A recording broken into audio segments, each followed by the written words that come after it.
Yeah, learning about resilience and understanding. What else? Shout it out. Intentional application. Intentional application. Ooh, yeah, we like that. And measuring the result of those things so that we actually can see that what we've learnt we're doing and observing that behavior. What else? Pardon? Collaboration. I love that you bring that point up. I was sharing this at the beginning with some of the team. Pre-COVID, I used to do a couple of simple table exercises with senior leaders, and it would take on average 15 to 20 minutes for them to solve what I would consider to be a fairly simple collaboration exercise. Now at 45 minutes, I have to stop the exercise and say, okay guys, time out. Yeah? Because their collaboration muscle has not been exercised enough. And I'm seeing more and more their lack of ability to really just get on and connect and listen and change and swap. And I think that's quite scary. I think the more we can get into experiences, and I know Matt will talk a little bit about that, of creating this environment where collaboration is just a stronger exercise. Now we need to be exercising that muscle, just like apparently going to the gym once a year is not sufficient. Who'd have thought? And collaborating is not that easy, even though we maybe were able to do it before. So it's from that perspective. So yeah, lots of things to go on. And I think that becomes really interesting. These skills are all changing, and they're all changing partly because of the pressures on organization design. I found this fascinating. I don't know how many of you are going through an org design change. Okay? Few people right now. Maybe you've been going through an org design change for the last 10 years, okay, as we figure things out. But here's the pressures. Here's what they said. Why is it becoming even more of a hyper requirement?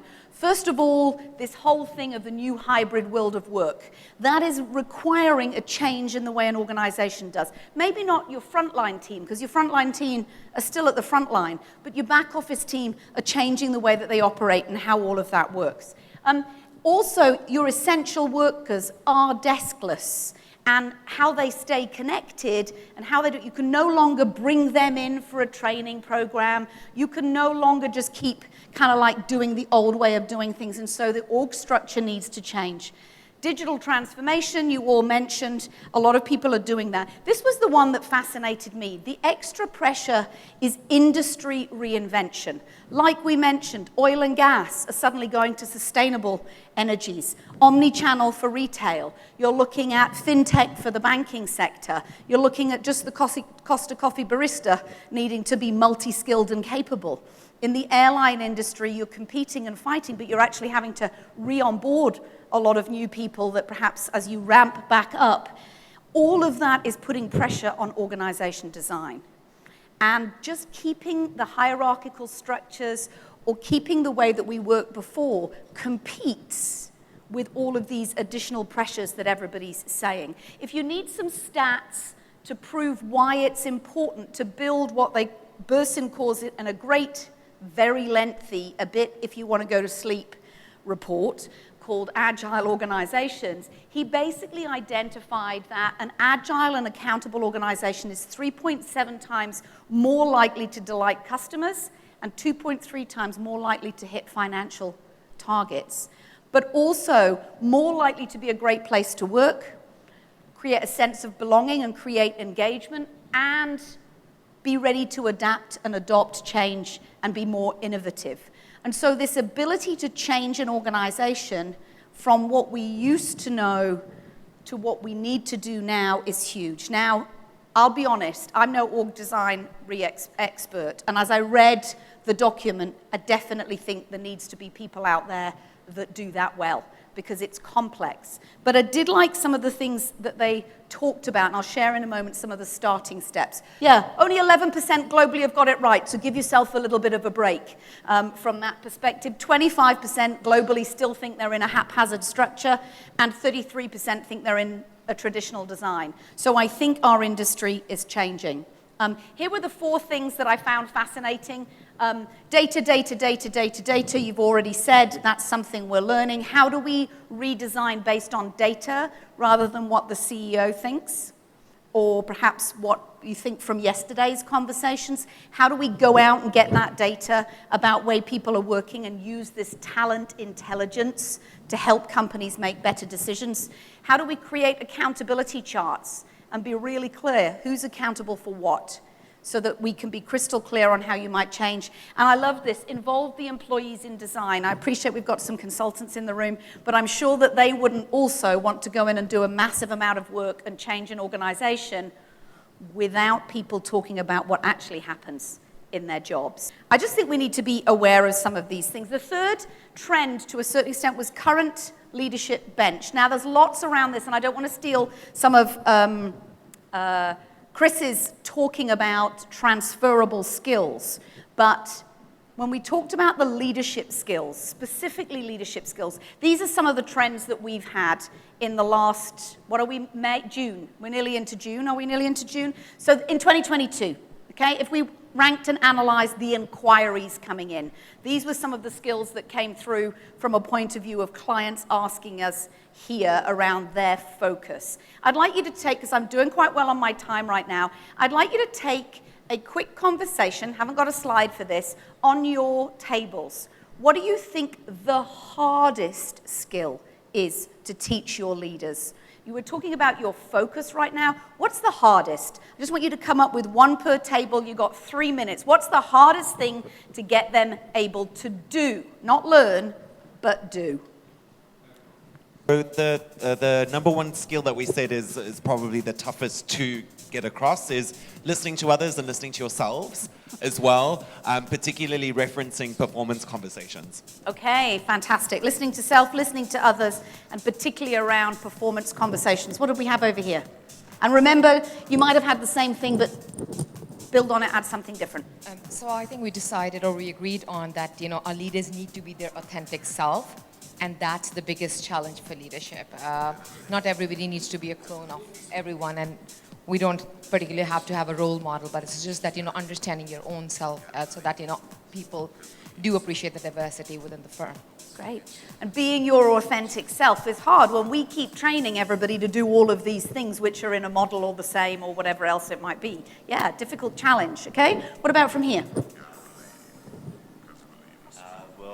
We also said authentic leadership. So in a traditional setting, we're told that the person we are outside of work may not necessarily be the most professional fit, but when we look at millennials and Gen Zs, through them, they will not follow someone they don't trust. Mm-hmm. So how do we present our authentic selves to people? How do we be brave and courageous whilst also remaining professional and empathetic and diplomatic and making the right decisions? Discuss about the complexity also now with development.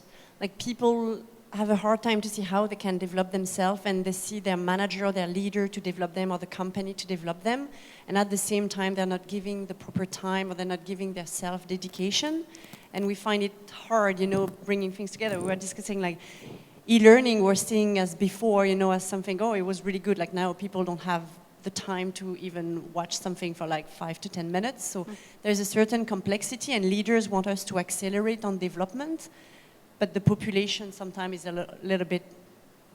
It's got a mismatch between what they can do. Exactly, and they think like it's easy, but it's not in reality at all. Yeah, and I think, thank you. And I think we had a lot of content now, don't we? There's so much, it actually becomes overwhelming as to where even to start to be able to do all of those things. So yeah, I think leadership is hard, and I think we need to acknowledge that with our leaders as well. They're also under, as somebody said, a lot of pressure to deliver business results. And we're saying, yeah, but we also need you to do it this way, authentically as yourself, while still following this performance framework that we'd like you to follow, while still doing this and doing all the right behaviors and modeling empathy. How come the numbers aren't there? So leadership is really hard, and I think that's what put pressures and burnout on L&D from that perspective. It also comes down to, I think, work is different. I pulled out a few questions in this future of work section from Gartner that I thought was interesting to me, and I don't know whether, I'm curious to create a bit of a dialogue here on some of the things that you might be doing in your organizations, because you might not learn from us, we might not learn from Gartner, we might learn from somebody who's already doing it in the room. So they identified 3 accelerated trends in the future of work.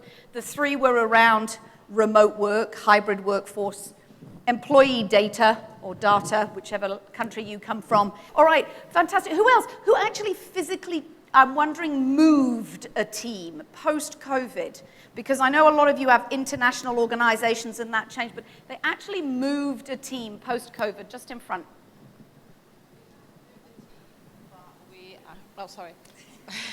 We haven't moved the team, but we're actually very similar. So we're actually hiring remotely as well in so many different countries. There's no limit. If there's a talent, we just hire them there and we engage with them remotely. Okay, fantastic. So it suddenly starts to change from a business perspective, the costs of some of the people that might be based here. But that requires a mindset shift from the leadership team. My next question to you is, how do we manage performance then? Because if performance conversations were difficult when they were under our noses, how are performance conversations working when they're not? Right. So I think it's interesting, the leadership challenges that are going to change because of the future of work. I believe we weren't doing these things that easily beforehand as leaders. We had the tendency to tell because it was faster than coach. We had the tendency to follow a model because we perhaps didn't know we could be our authentic selves. And now remote work is going to mean that that just becomes harder and harder to change that leadership. I'm wondering if anybody is doing something, and maybe some of the bigger consulting firms will be doing this, doing some work around developing leaders specifically to manage that hybrid work environment and change the way they behave. Yeah? I'm sure you are at Accenture, I'm sure you are at PwC. There is a lot going on. So for those that are in some of the smaller organizations, I'd just be flagging that. What are the ways that we're going to differentiate and at the same time make sure people feel like they're still part of the culture? So I think measuring remote work. Okay. Measuring remote work, maybe with regards to measuring remote work, logically it would have to be based on completing tasks. Right. And then how do you define a work culture in order to retain and attract new talent? Yeah. What is the work culture?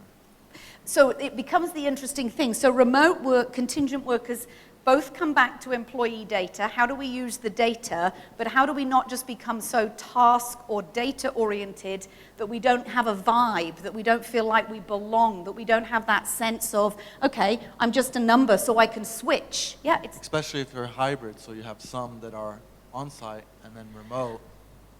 It's difficult. I mean, I know we, as Biz, fairly quickly, as the office started to open, we have the luxury of a big space. You know, normally this has got about 40 plus desks in the space you're sitting in right now, and we all operate in here.